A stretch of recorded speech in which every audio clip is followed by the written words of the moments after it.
السلام علیکم۔ وعلیکم السلام ورحمۃ اللہ وبرکاتہ۔ ابو جی، آج میں آپ سے استخارے کے بارے میں کچھ سوالات پوچھنا چاہتا ہوں۔ جی بیٹا، یہ تو بہت بڑھیا سوچ ہے، جلدی سے پوچھیں تاکہ باقی لوگوں کو بھی فائدہ ہو۔ ابو جی، میرا پہلا سوال یہ ہے کہ استخارہ کسے کہتے ہیں؟ کسی بھی کام کے کرنے یا نہ کرنے کے بارے میں اللہ تعالیٰ سے رجوع کرنا اور اس کام کی بہتر صورت کا فیصلہ اللہ تعالیٰ سے مانگنے کو استخارہ کہتے ہیں۔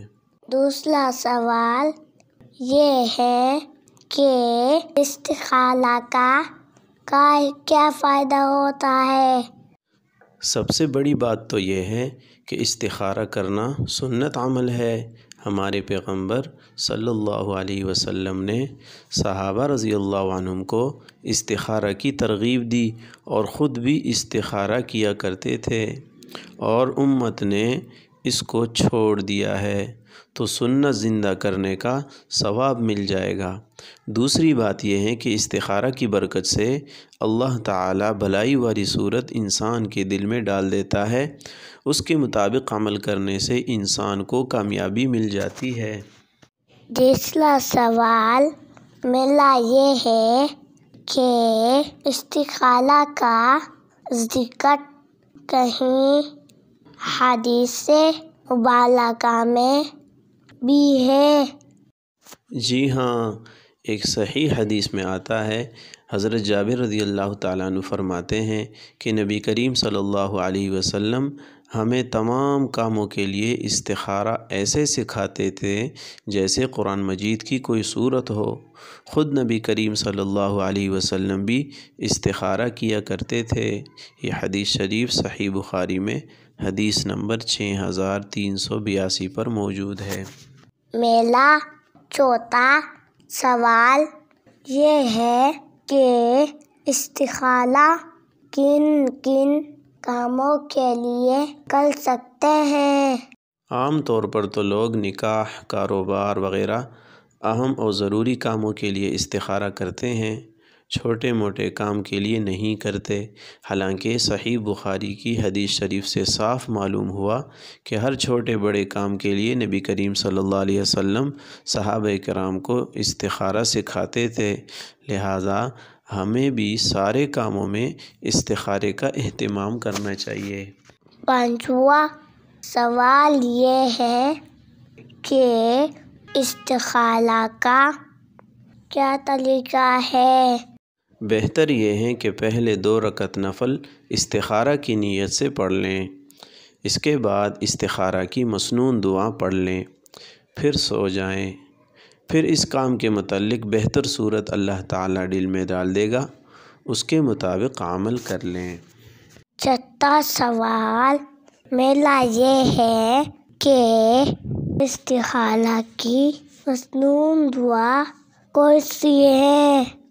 اللہم انی استخیرک بعلمک واستقدرک بقدرتک واسألک من فضلک العظیم فإنک تقدر ولا اقدر وتعلم ولا اعلم وانت علام الغیوب اللہم ان کنت تعلم ان هذا الامر خیر لی فی دینی ومعاشی وعاقبت امری فاقدره لي وإن كنت تعلم أن هذا الأمر شر لي في ديني ومعاشي وعاقبة أمري فاصرفه عني واصرفني عنه واقدر لي الخير حيث كان ثم رضني به۔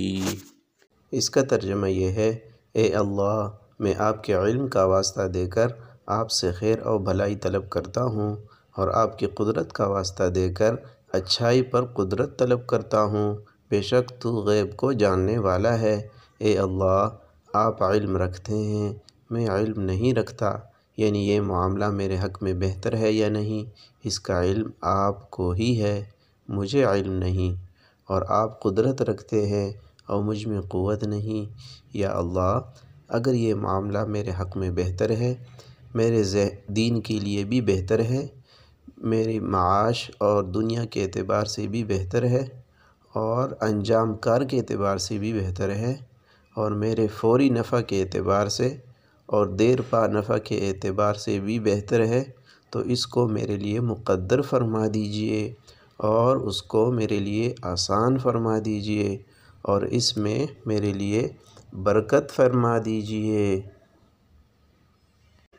اور اگر آپ کے علم میں یہ بات ہے کہ یہ معاملہ میرے حق میں برا ہے، میرے دین کے حق میں بھی برا ہے، یا میری دنیا اور معاش کے حق میں برا ہے، یا میرے انجام کار کے اعتبار سے برا ہے، فوری نفع اور دیرپا نفع کے اعتبار سے بھی بہتر نہیں، تو اس کام کو مجھ سے پھیر دیجئے اور مجھے بھی اس سے پھیر دیجئے، اور میرے لیے خیر مقدر فرما دیجئے جہاں بھی ہو۔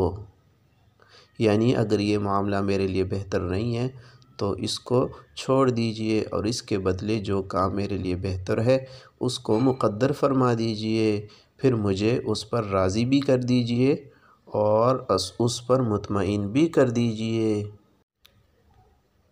دعا پڑھتے ہوئے یہ بات سامنے رہے کہ اس دعا میں جب نیچے والا لفظ آئے تو اس وقت اپنے استخارے والے خاص کام کو ذہن میں رکھ لے، اور وہ لفظ یہ ہے ھذا الامر، اور اس کا ترجمہ یہ معاملہ۔ میرا 7واں سوال یہ ہے کہ استخارہ میں کامیابی کی کیا کیا نشانیاں ہیں؟ استخارہ کرنے کے بعد جب اس کام کے کرنے یا نہ کرنے پر اطمینان ہو جائے تو سمجھ جائے کہ میں اپنے استخارے میں کامیاب ہو گیا، پھر اسی استخارے کے مطابق عمل کرنے میں ہی بہتری ہوگی۔ 8واں سوال میرا یہ ہے کہ کتنی مرتبہ استخارہ کرنی چاہیے؟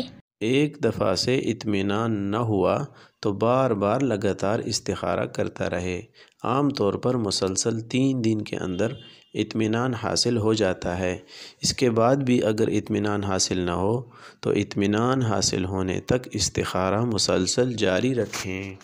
میرا 9واں سوال یہ ہے کہ کیا استخارہ میں خواب دیکھنا ضروری ہے؟ استخارہ میں خواب آنا کوئی ضروری نہیں، اگر جاگتے ہوئے بھی اطمینان حاصل ہو جاتا ہے تب بھی استخارے کا مقصد حاصل ہو گیا۔ 10واں سوال میرا یہ ہے کہ استخارہ کی غلط فہمیاں کیا کیا ہیں؟ عام لوگوں میں استخارہ کی چند غلطیاں پائی جاتی ہیں جس کی وجہ سے انہوں نے استخارہ کو مشکل بنا دیا۔ نمبر 1، 2 رکعت نماز پڑھنا بہتر ہے لیکن ضروری نہیں، لوگوں نے ضروری سمجھ لیا ہے۔ نمبر 2، استخارہ کی دعا کے بعد سونا بہتر ہے، ضروری نہیں لیکن لوگوں نے اس کو بھی ضروری سمجھ لیا ہے۔ نمبر 3، خواب میں اس کام کے بارے میں کسی بزرگ کا اشارہ دینا یہ بھی ضروری نہیں۔ نمبر 4، رات کا وقت یہ بھی ضروری نہیں بلکہ دن میں چلتے پھرتے بھی استخارہ کر سکتے ہیں۔ 11واں سوال میرا یہ ہے کہ دوسروں سے استخارہ نکلوانا اور کرانا کیسا ہے؟ خوب اچھی طرح سمجھنا چاہیے کہ احادیث مبارکہ میں صرف خود استخارہ کرنے کی وضاحت صاف لفظوں میں موجود ہے، اور خود استخارہ کرنے سے انسان کا تعلق اللہ تعالیٰ سے بنتا ہے۔ کسی بھی حدیث میں دوسروں سے استخارہ نکالنے کا ثبوت نہیں ملتا، اس لیے عام طور پر خود ہی استخارہ کرنا چاہیے، دوسروں سے استخارہ نہ نکلوایا کریں۔ میرا 12واں سوال یہ ہے کہ کیا گنہگار بھی استخارہ کر سکتا ہے؟ جی ہاں، استخارہ کے لیے گناہوں سے پاک صاف ہونا کوئی ضروری نہیں، گناہوں سے ہر مسلمان کو بچنا چاہیے، لیکن اگر کوئی گناہ گار بھی اپنے کسی کام میں اللہ تعالیٰ سے استخارہ کے ذریعے بھلائی مانگتا ہے تو اللہ تعالیٰ اس کی بھی ضرور سنتے ہیں، اس لیے ہر مسلمان خود استخارہ کر سکتا ہے۔ 13واں سوال یہ ہے کہ اسلام سے پہلے جاہلیت میں لوگ استخارہ کیسے کرتے تھے؟ زمانے جاہلیت میں کسی نے کوئی کام کرنا ہوتا تھا تو خانہ کعبہ کے مجاور کے پاس جاتا اور اس کے پاس ایک تھیلی میں موجود خاص تیروں میں ہاتھ ڈالتا۔ اگر کام کرنے والا تیر نکلتا تو وہ شخص وہ کام کر لیتا تھا، اور اگر کام نہ کرنے والا تیر نکلتا تو وہ شخص اس کام سے رک جاتا تھا۔ اس طریقے کو اللہ تعالیٰ نے سورہ مائدہ کی آیت نمبر 3 میں حرام قرار دیا، اور اس کے بدلے اس امت کو اللہ تعالیٰ نے استخارہ کا عمل عطا کیا ہے۔ میرا 14واں اور آخری سوال یہ ہے کہ وقت کی کمی کی وجہ سے مختصر وقت میں استخارہ کس طرح کر لیں گے؟ اگر کسی کام میں بہت جلدی ہو اور تفصیلی استخارہ نہ کر سکے تو ایسے موقع کی دعائیں بھی نبی کریم صلی اللہ علیہ وسلم نے اپنی امت کو بتائی ہے۔ پہلی دعا، اللہم اغفر لی واختر لی، اے اللہ میرے لیے اس میں بھلائی پیدا کر اور میرے لیے اس کا انتخاب فرما دیجئے۔ یہ دعا سنن ترمذی میں حدیث نمبر 3516 پر موجود ہے، اور یہ حدیث شریف ثابت ہے۔ دوسری دعا، اللہم اہدنی وسددنی، اے اللہ مجھے اس کام میں ہدایت اور سیدھا راستہ عطا فرما۔ یہ حدیث شریف صحیح مسلم میں حدیث نمبر 2725 پر موجود ہے۔ تیسری دعا، اللہم الہمنی رشدی، اے اللہ اس کام کے سلسلے میں میرے دل میں صحیح پہلو ڈال دیجئے۔ یہ حدیث شریف سنن ترمذی میں حدیث نمبر 3483 پر موجود ہے، اور یہ حدیث شریف بھی ثابت ہے۔ ماشاءاللہ ماشاءاللہ۔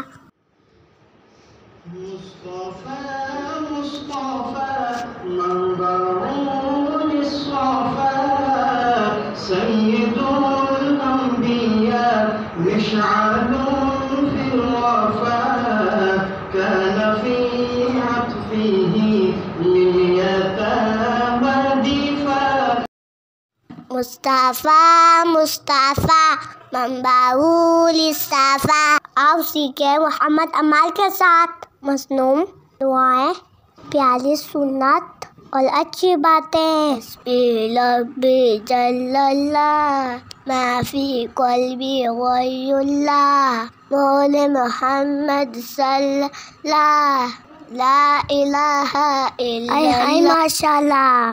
پیارے دوستو، ہمارے چینل TWT آفیشل کو سبسکرائب کریں اور چلو دعائیں سیکھیں۔ اگلی ویڈیو میں پھر ملتے ہیں۔ السلام علیکم۔